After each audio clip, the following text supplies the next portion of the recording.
নমস্কার, কেমন আছেন সবাই? প্রবাসী বাঙালিয়ানার নতুন একটি ব্লগে স্বাগত জানাই।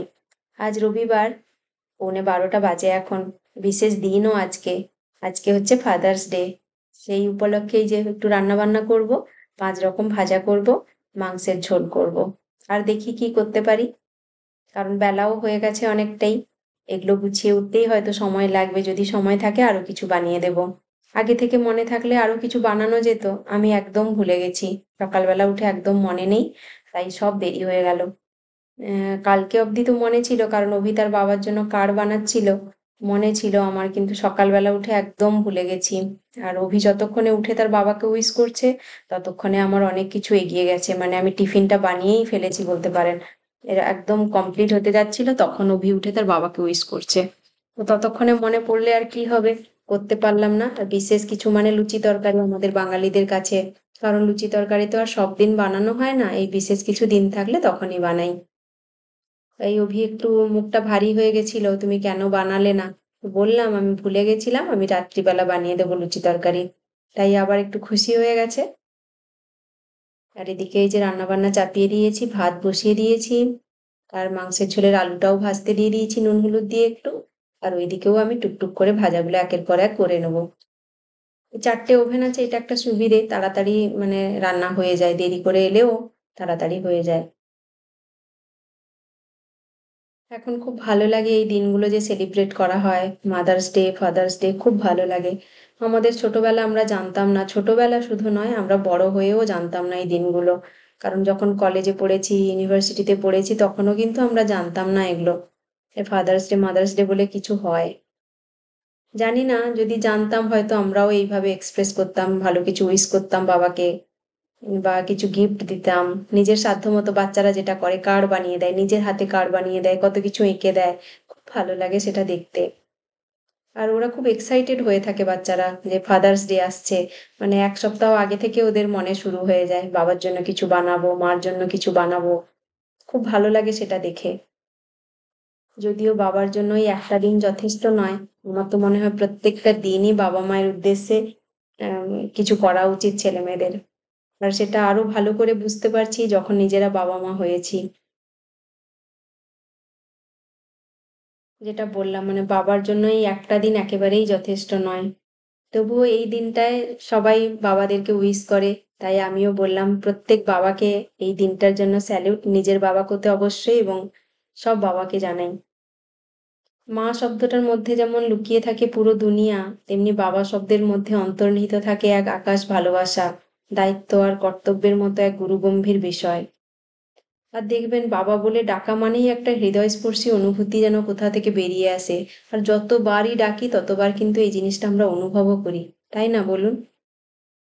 আর বাবা প্রত্যেক ছেলেমেয়ের কাছেই রোল মডেল, একদম আদর্শ মানুষ। তাই বাবার জন্য যতই বলি সবই কম পড়ে যায়।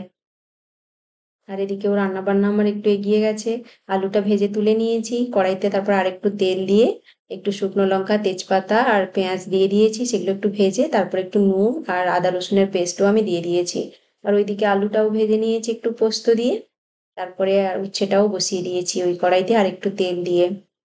পরপর এরকম ভাজাগুলো করে নেব।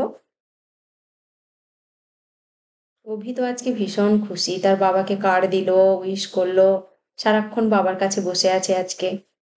তারপরে সবচেয়ে বড় কথা, তার জন্য যে চকলেট টকলেট গুলো আনা হয়, সেটাও আজকে দেখছি বাবাকে খুশি হয়ে দিচ্ছে, বাবা এই নাও চকলেট। কারণ থাকে না অ্যাকচুয়ালি চকলেট, যেদিনই আনি সেদিনই শেষ করে ফেলে ও। জমিয়ে রেখেছে বাবাকে দেবে বলে, সেটাও আমি জানতাম না। তো এই ছোট্ট ছোট্ট জিনিসগুলো খুব ভালো লাগে, এগুলোই আমাদের স্মৃতিতে থেকে যাবে সারা জীবন। এদিকে আমার মাংসের মশলাটাও কষানো হয়ে গেছে। তারপরে এই লঙ্কা হলুদ তো দিয়েছিলাম, আর ধনে গুঁড়ো জিরে গুঁড়ো এগুলো সব দিয়ে মশলাটা ভালো করে কষিয়ে নিয়েছি। তারপরে টমেটো আর কাঁচা লঙ্কাও একটু দিয়েছি। ওদিকে আমার উচ্ছেটাও ভাজা হয়ে গেছে, তুলে নিচ্ছি এই যে। তারপরে আবার এই যে বিনসটা ভেজে নেব। বিনসটাতেও আমি নুন হলুদটা আগে থেকে মাখিয়ে রেখেছি।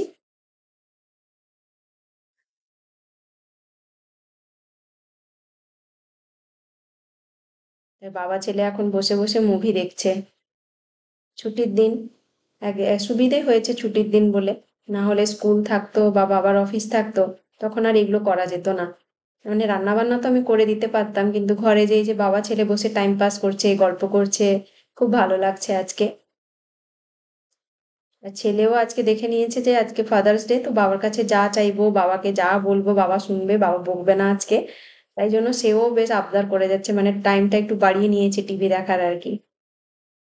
এদিকে আমার মশলাটা ভাজা হয়ে গেছিল, তারপরে একটু চিনিও দিয়েছি মশলার মধ্যে, তারপরে দিয়ে আলুটা আর চিকেনটা নিয়ে একটু কষিয়ে আবার ঢাকা লাগিয়ে দিয়েছি। ওদিকে আমার বিনসটাও ভাজা হয়ে গেছে।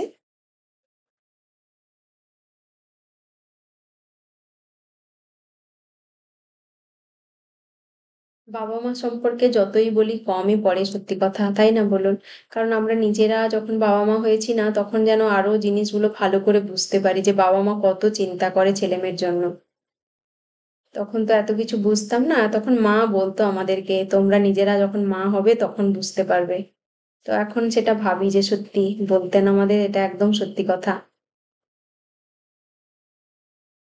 তারপর ওইদিকে আমি কুমড়াটাও ভাজা বসিয়ে দিয়েছি, আর এদিকে মাংসটা যে কষানো হচ্ছে। এই লোহার কড়াইটাতে কিন্তু রান্নাটা সত্যি খুব ভালো হয়, নাড়াচাড়া করতে তো সুবিধেই হয়, বেশ বড়, আর রান্নাটা খুব ভালো হয় কিন্তু। কষানো প্রায় হয়ে এসছে, এবারে জল দিয়ে দেবে একটু নেড়ে চেড়ে। আর আমার কাছে চিকেন স্টক ছিল, সেটাই দিলাম আজকে।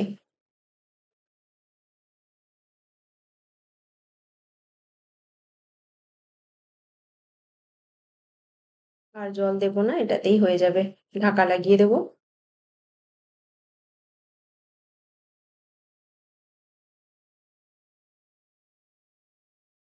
রান্না বান্না প্রায় হয়েই এসছে, চারটা ভাজা তো এই যে হয়ে গেল, কুমড়া ভাজাটাও হয়ে গেছে। এবার একটু ঢ্যাঁড়সটা ভাজবো, দিলেই আমার রান্না বান্না হয়ে যাবে। তারপরে ওর বাবা ছেলেকে বললাম চান টান করে নাও, কারণ দুজন বসে টিভি দেখেই চলেছে।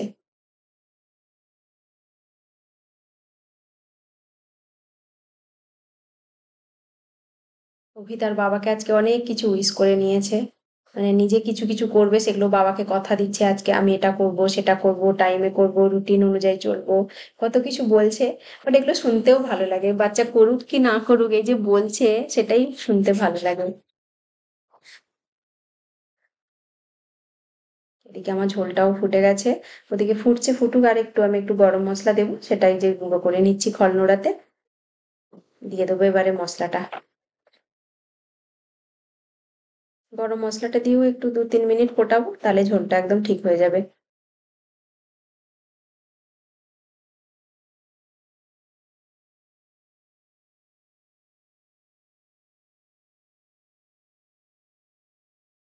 ঝোলটা আমার রেডি হয়ে গেছে, নামিয়ে নেবো এবারে। এই যে নিয়ে নিয়েছি বাটিতে,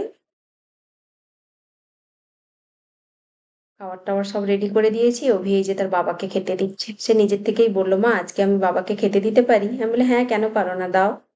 আমি সব রেডি করে দিয়েছি, বাবাকে দিল, খুশি হয়ে যাচ্ছে একেবারে।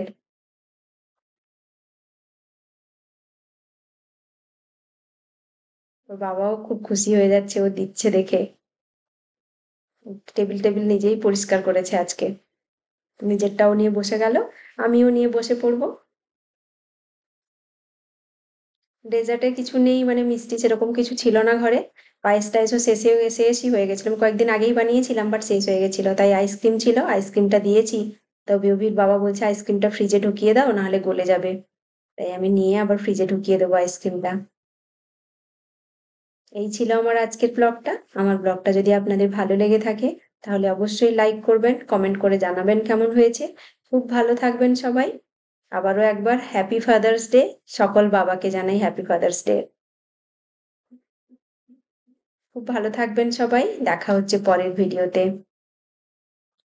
মাংসের ঝোলটা খুব গরম, তাই অভি ঢালতে পারছে না থালাতে, আমি ঢেলে দিলাম। খুব ভালো থাকবেন সবাই, টাটা।